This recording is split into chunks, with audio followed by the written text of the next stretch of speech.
Alright, so we're back for another episode on our vehicle again. Today we're going to be doing the water pump on this 1999 Dodge Ram 1500. We were doing the spindle the other day, and we noticed while we were down there putting it back on that there was a leak coming from our water pump. So that's what we're doing today. We'll go ahead and get started. So, one of the first things you're going to want to do when you do a water pump change is you're going to want to drain your radiator. There's a couple ways you could do it. You could pop the hose off if you want, or if you look down here, there is a spout hole right here. It's a drain plug. And what you would do is you would unscrew this with a container into here to catch your liquid. But since our tip's broken, I'm just going to go ahead and I'm going to go and pull the lower hose. So once I get it drained, we'll be right back. So after you drain your radiator, one of the first things you'll want to do, it's not necessarily that you want to use tissue, it's just what we had available, but you'll want to put like a rag, a shirt, tissue, or something in these hose ends, so that way if it's windy like it is today, we don't have to worry about dirt and debris getting up in these while we had them exposed, getting the water pump out. So what we did was we went ahead and we put some tissue in the upper one, we put some tissue in the lower one. So now that that's done, we're going to go ahead and we're going to remove this cover around the fan. We'll be back in just a moment. Now we are removing the cover for the fan. What it is it's a 10 millimeter. There's a bolt right here. There's a bolt right here. And then if you come over here and take a look right here, there's also a bolt right here and a bolt down here. Now I will say it's this bolt right here specifically that's a pain in the butt because of this. You can either remove this or come in here with a wrench and take the rounded side that curves out, and you can kind of it's a little bit of a process, but if you don't want to remove this, you can just gently work it that way till it comes loose. So as soon as we get these 4 bolts off, we'll be right back. Alright, I just wanted to take a quick shot of this just so you guys could all see what I'm talking about. So right here I'm just using my 10 millimeter, and I keep having to press my finger on it. I'm only doing like 1/4 or 6 turns. But like I said, this avoids having to take this off, which, just saves time, and who doesn't want to save time these days? So now that you guys have seen the little shot of how I'm doing that, we'll be back as soon as we're done. So now that we have the cover disconnected from the radiator, we're going to come right here, and we're going to disconnect this wire and this little hose. That separates our windshield reservoir. And then if you come over here, right here, all we have to do is remove that for the coolant reservoir. Now that this is all done, the reason I did it this way is because it's easier to undo the radiator with this separate, pull it out, then slip this forward and pull it up. So as soon as we are done with the radiator, we will pull it out, get this out, get that all exposed. If I remember correctly, it should be a 10 millimeter bolt right here and a 10 millimeter bolt right here. So as soon as we get these removed, we'll be right back. Now we have all the bolts removed, so just make sure your spout doesn't get snagged on the back side of the fan blade. We're going to go ahead and carefully lift out our radiator. We're going to go ahead and set it right over here on a used tire, something soft so that way it doesn't get damaged. And this gives us the ability to come in here, move this forward, and lift it right out of the way to get to our fan area. And this is going to be the water pump right here. So we'll be back in a minute for the next part. So now that we're at this point, most people have a fancy tool or a wrench or something. Well, I don't always have the tools. I'm working on getting all the tools. But what I can tell you is in this particular situation, with it opened up like this, you can use a pipe wrench. So we're going to go ahead and we're going to take this pipe wrench and we're going to set it right here. We're going to get a piece of bar to slip over here so we have a little bit more room. And then we're going to take our 15mm bolt, and instead of loosening the tension, we're going to add a little bit of tension this way while we smack this, and that'll help us loosen this. So give us just a minute and we'll be right back. Alright, so my wife's applying tension now to the tensioner bolt, and I'm going to try to give this a good whack.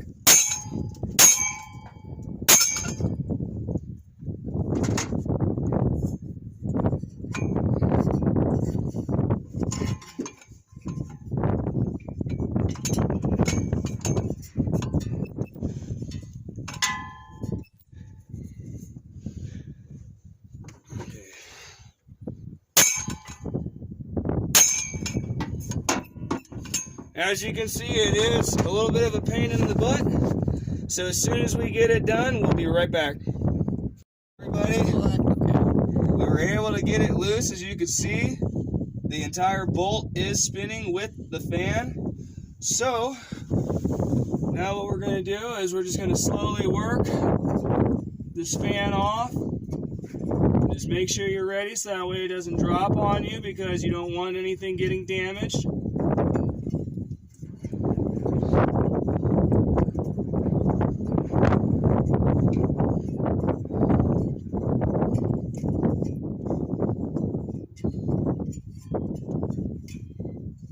Almost there. There we go. So there's that off. Now we're going to come in and remove the serpentine belt so that way we can get the pulley off. We'll be back in a moment. Okay, now for the serpentine belt. Let's make sure that we have it set appropriately on our ratchet. We'll go ahead and we'll loosen our tension off of that, off of the alternator. We can loosen it up, take that off. We'll slip this whole entire serpentine belt off right here. Get it out of the way, and now we're on to getting the water pump removed. We'll be right back. Just wanted to take another quick second to let everybody know they do have special tools for it, but if you can get to it easily, if you don't have the proper tool, you can come in gently with a flathead and you can work it up underneath like this and give it a little twist like this, and that helps break loose the hose line so that way you don't damage it trying to pull it off. And you do that, and it helps loosen up that front seal. You can start sliding it off. This is the heater core hose line off of the water pump right here that we just disconnected. We're going to go ahead and we're going to put a little bit of tissue in there. We'll be right back. Now that we're getting ready to work on the water pump, I've already taken a couple out, but you'll need to do this bolt, this bolt, this bolt. There's one right here, one right over here, here, here, and you'll have to take this one off too because it's holding the hose line for the heater core. So as soon as we get all these bolts off and get it pulled off, we'll be right back. I don't know if it'll be the same for every vehicle, but this bolt up here was a star tip, and it ended up being a T50. So if it's the same, this bolt up here should be a T50 for the other Dodges. But as we know, sometimes not all vehicles are made exactly the same. But I wanted to put that in there, that if your bolt is like this, it was a T50 to get it out. So we'll be right back. Oh, real quick. This hose up here, what we did again, because we don't have all the fancy tools, is we came in here and we kind of squeezed the tip of our flathead in here and started gently going like this around until we got it loose enough like this. So now I should be able to just give it a little more wiggle, and there we go. This is the water pump off. So we'll be back in a minute. So now that we are inside for a minute with the water pump, we're getting ready to take a quick break because it's hot outside. This piece right here may not always be super easy to get out. You might have to spray some WD-40 or PB Blaster or whatever in there. But in our case, it was actually really easy to pop off. So you'll need to take this part off to put onto the new water pump when you go to install it. Now that that's been said, we'll be right back. Alright everybody, we are now sitting here getting ready to go outside and put the new water pump on. But I also wanted to take a second to make sure that this part's seen, because a lot of people don't show this part. So if you look right here, this is getting replaced with this little rubber seal right here. So we're going to go ahead and we're just going to pop that off. We'll clean this area out. We're going to use a little bit of grease and we'll slip it on there so that way it doesn't break. After we do that, we'll go ahead and slip this into the new water pump and we'll go ahead and start reinstalling. Alright, so we got a little ahead of ourselves by accident. We meant to show us putting that hose back on, but it's already done. So now what we're going to do is we're going to take the gasket, and the way to do it is to, once that hose is attached, you're going to move this out of the way and you're going to slip it up behind, line up the holes, and then you're going to go ahead and put a couple bolts in to bolt it down. Once you know that the gasket holes are all lined up, you can go ahead and add all of them back. So as soon as we get this gasket slipped in and get the bolts all lined up, we'll be right back. Now that we have all of our bolts fastened down, we're going to take our torque wrench and we're going to come in here and we're going to torque each of these bolts to 30 foot-pounds. And when we're done doing that, we'll be right back. So there's one.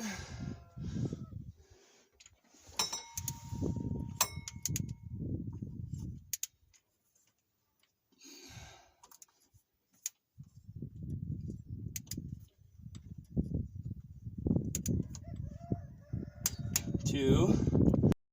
Now at this point, we're going to go ahead and we're going to take our clasp, we're going to move it down, and we're going to line it up with these lines that have already been sitting there like that, and we're going to go ahead and slowly let it sit into place like that. We already went ahead and slipped this hose line on. So now we're going to go ahead and we're going to tighten this one down. Once we tighten this one down, we can go ahead and put everything else back together and get this job finished. So we'll see in just a minute. Alright, we have just finished reinstalling the serpentine belt. Now, not all vehicles are going to have all their original stickers, but in the case of our vehicle we do, so we're going to show the diagram sticker for the belt routing, so that way if anybody wants to, they can pause it and use this as a reference. It's right here. So this will be the diagram that you're going to follow when you go to reroute your belt line for your serpentine. Just wanted to make sure that was in the video. At this point, we're going to go ahead and we're going to get the fan and we're going to go ahead and reattach it, get the rest of the stuff put back together, and get to filling her up. Alright, so we are putting the radiator back on right now. Just so everybody knows, if you don't have special tools, you'll want to do it the same way. When you go to reinstall the fan, you'll want to apply more tension while you smack the other way to tighten it. Make sure you don't pull too much though, otherwise you could loosen the bolts on your tensioner pulley. That being said, at this point, we're taking the two 10mm radiator bolts right here, we're screwing them back down, then we're going to go ahead and reattach this plastic cover that goes around the fan. We'll reinstall our hoses and we'll be back. Alright, we now have everything put back together in the truck. We went ahead and reconnected this line, and then we came over and we made sure to reconnect our windshield wiper fluid electrical line here and the little water line here. So now that this is all reconnected, we're going to go ahead and reattach our upper and lower radiator hose, fill it up, and we will go ahead and get her going. Alright, everything is put back together on the truck, it's filled up, but I wanted to take one extra second to explain to everybody that when you go to do a job like this with the water pump or something like that, when you fill it back up, two things. Number one, when you turn the vehicle on, make sure that there's no leaks. Check underneath, look around, make sure there's no leaks. But the second most important thing a lot of people don't do is turn the vehicle on, let it run, for just like a minute or two, and then turn it off, open up your cap, and refill and do that 1 or 2 times until it is completely full, because there are instances where you can end up with an air bubble in your system, which will cause your system to overheat. You'll think there's another problem, but it's just because you didn't make sure to do, I think it's called a bleed-in procedure. But just double check, let your engine run, give a quick look around, turn it off after you make sure there's no leaks, open your radiator cap again. Obviously, if you let it run for a while, don't open it right away because you don't want to blast yourself with steam. But open it, look inside. If there's still a gap for air, add more water or coolant to it, and do that until it is completely full. Once you do that, everything will be good to go. So until then, on the next episode, see you guys.